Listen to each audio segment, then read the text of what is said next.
উপস্থিত আজকের পরম শ্রদ্ধেয় প্রধান অতিথি আমার শিক্ষাগুরু জাহাঙ্গীরনগর বিশ্ববিদ্যালয়ের মাননীয় উপ উপাচার্য অধ্যাপক ডক্টর মাহফুজ রহমান স্যার, উপস্থিত আমার পরম শ্রদ্ধেয় মাননীয় উপ উপাচার্য প্রখ্যাত প্রাণ রসায়নিক অধ্যাপক ডক্টর সুলেমান আহমেদ স্যার, উপস্থিত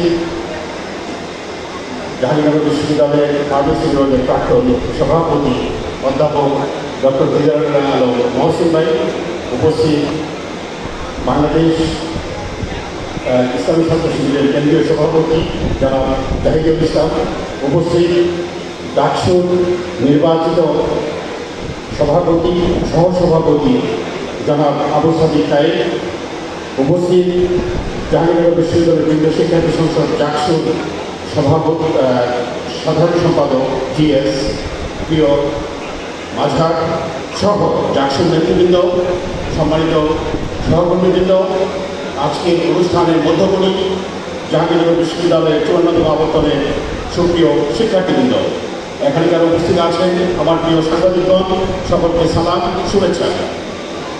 আজকের দিনটি আমি মনে করি যে জাহাঙ্গীরনগর বিশ্ববিদ্যালয়ের যে নবীন শিক্ষার্থীরা এসেছেন আজকের যারা মধ্যমণি তাদের জন্য একটি বড় অত্যন্ত গুরুত্বপূর্ণ একটি দিন, কারণ বিশ্ববিদ্যালয়ে এসে একটি ছাত্র সংগঠনের পক্ষ থেকে এই ধরনের নবীনকরণ পাওয়া অত্যন্ত ভাগ্যের বিষয় আমি মনে করি, এবং আজকের দিনটি আপনাদের জীবনে স্মরণীয় হয়ে থাকবে বলে আমি মনে করি।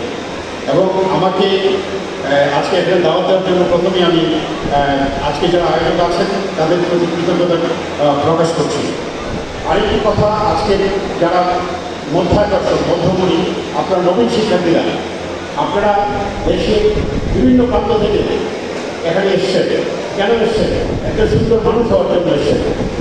সুন্দর মানুষ হতে হলে আপনাদের মধ্যে মানবিক গুণাবলীর বিকাশ ঘটাতে হবে, আর সেই বিকাশ ঘটানোর জন্য মানবিক গুণাবলী অর্জন করার জন্য একটি সুন্দর শিক্ষা, যে শিক্ষার প্রয়োজন, সুশিক্ষা প্রয়োজন। আমি সেটাই বলবো, আপনাদের অনেক স্বপ্ন আছে, আপনাদের পরিবারের স্বপ্ন আছে, মা বাবার স্বপ্ন আছে, সেই স্বপ্নের বাস্তবায়ন করতে হলে আপনি দেশের সর্বোচ্চ শিক্ষা প্রতিষ্ঠানে এসেছেন। এখন আপনার কাজ কি? এই শিক্ষা প্রতিষ্ঠানে আপনি প্রথমত আপনার চেষ্টায় থাকতে হবে, এফোর্ট দিতে হবে মানবিক গুণাবলীর বিকাশ ঘটানোর জন্য। আর একজন সুন্দর মানুষ হওয়ার জন্য আপনার কাছে প্রকৃত প্রধান যে উপায় সুন্দরভাবে জ্ঞান আহরণ করা বলে আমি মনে করি। আর সেই জ্ঞান আহরণ করতে গিয়ে আপনাকে কী করতে হবে? আপনাকে কিছু মেথোডোলজি অ্যাডপ্ট করতে হবে। সেই মেথডগুলো কিসের জন্য? আপনার ভবিষ্যৎ যে ভিশন আছে সেই ভিশনটা অ্যাচিভ করার জন্য। সেই ভিশন কি? আপনার ক্যারিয়ার বিল্ড আপ করা।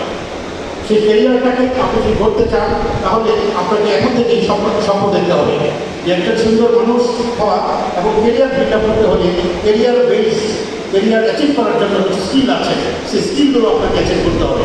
সেই স্কিলগুলো প্রাত্যহিক দৈনন্দিন জীবনে এবং একাডেমিক যে অ্যাটমসফিয়ার আছে, ক্লাসরুমের পাশাপাশি লাইব্রেরিতে পাশাপাশি এক্সট্রা কারিকুলার যে অ্যাক্টিভিটিসগুলো আছে সেই অ্যাক্টিভিটিসগুলো আপনার জীবনে অ্যাচিভ করার জন্য আপনাকে সচেষ্ট থাকতে হবে।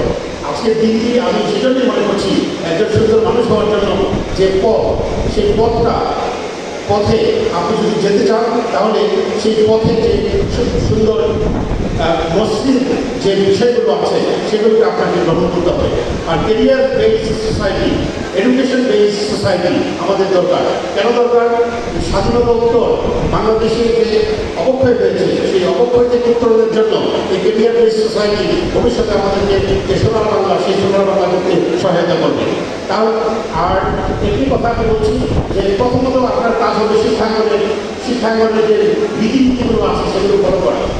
শিক্ষকরা কাছে যে পরামর্শ দেবেন সেই গুণাবলী সেদিকে সেগুলোকে নিজের জীবনে প্রতিফলন করা। আমি বেশি কিছু বলবো না, আমি এখানেই আজকে যারা আয়োজক আছেন আমাকে দাওয়াত দিয়েছেন তাদের প্রতি কৃতজ্ঞতা প্রকাশ করছি, এবং আমি আপনাদের আজকের মধ্যমণি যারা মধ্যাকর্ষণ আমাদের প্রিয় শিক্ষার্থীরা 54তম আবর্তনের আপনাদের আগামী 5টি বছর শিক্ষাঙ্গনে খুব সুন্দর হোক, খুব মসৃণ হোক, আপনারা একটা প্রকৃত মানুষ হয়ে বিশ্ববিদ্যালয় থেকে দেশ রক্ষার জন্য, মা বাবার জন্য আপনারা সেবা করবেন এবং দেশের জন্য কাজ করবেন এবং সুন্দর মানুষ হওয়ার জন্য সর্বদা সচেষ্ট থাকবেন।